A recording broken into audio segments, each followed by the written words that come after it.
Hi, I'm Oscar Garza for Real to Red. Recently we had Dr. Sarah Weddington come to our campus to speak on leadership.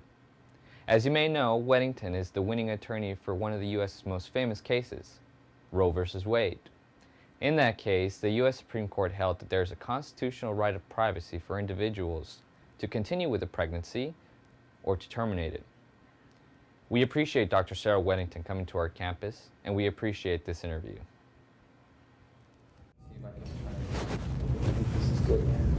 What are some of the challenges you faced as a woman in a man's political world?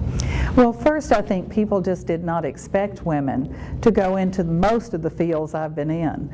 For example, if you had said to me my senior year in college, what are you going to do?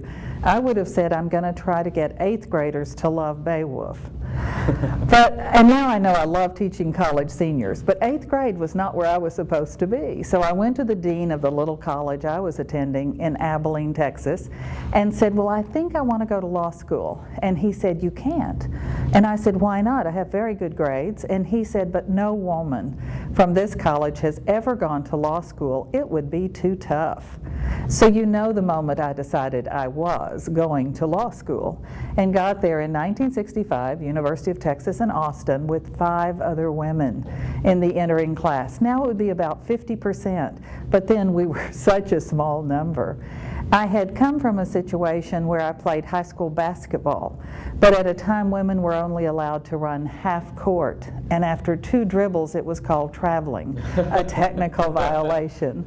And I was one of those people saying, why can't we keep running? And they would say, oh no, all that bounding and jiggling, and it'd be too inappropriate. Yeah, inappropriate. So now women do run full court, and at the Olympics they did the half pipe.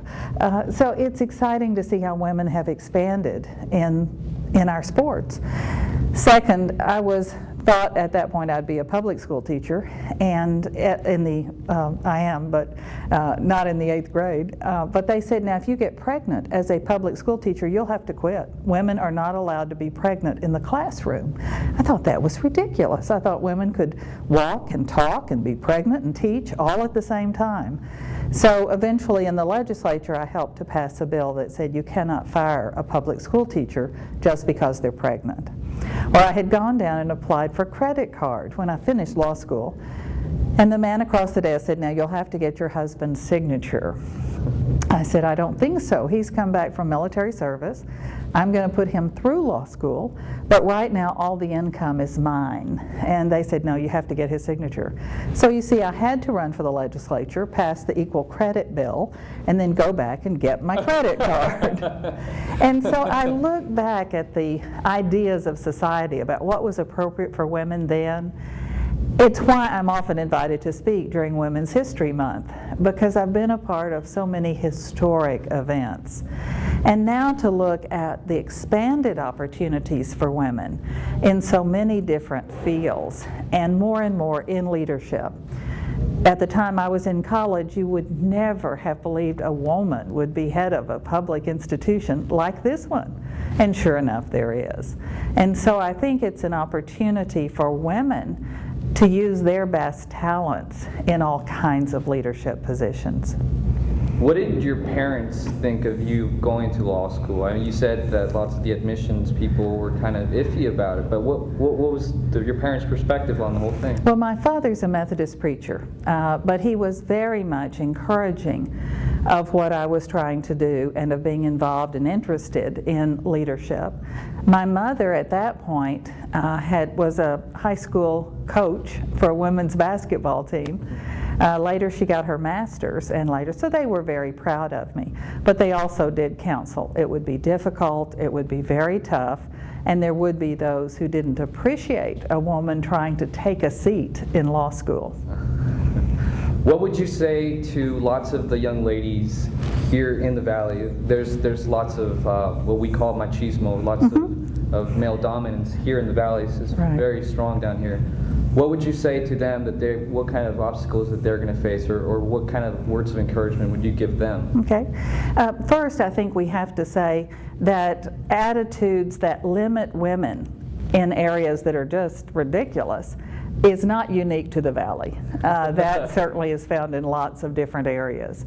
And so I think you have to be a fairly strong person within yourself to show people what you really can do.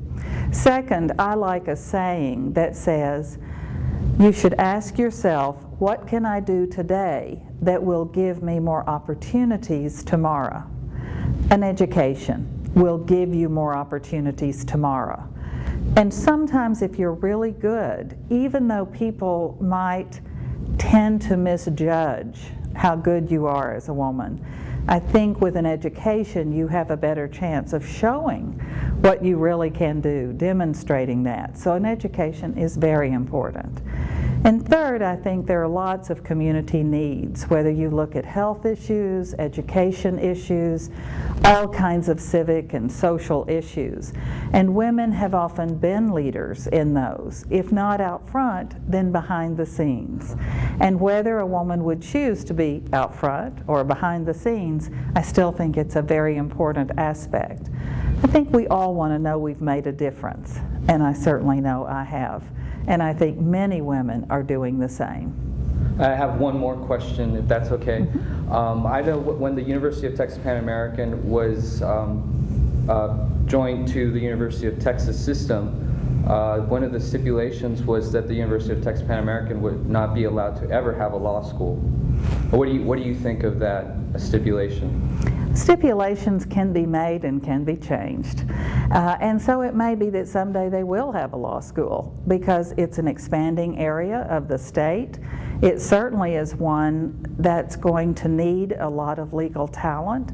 So I know it was a stipulation, but I just know that through the years things change.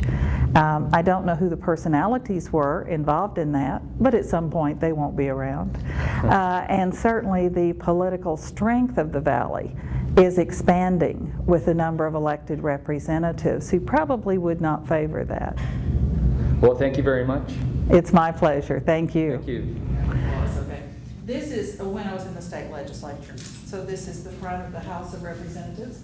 And this is when I was general counsel of the USDA, U.S. Department of Agriculture. So I'm on a horseback trip with the forest rangers, and they had the best stories. You know, it was the bear that broke into the cabin, the bear who got away, the bear who did this or that. And they were so interesting. Let's see, this is a piece I did on leadership, which is part of what I'll be talking about tonight. And so it's talking about leadership as a star with the W's. Oh. So my name. But it's saying that leadership is something that emanates in all directions from a star, from someone who's willing. Now, have I done enough or shall I sit down?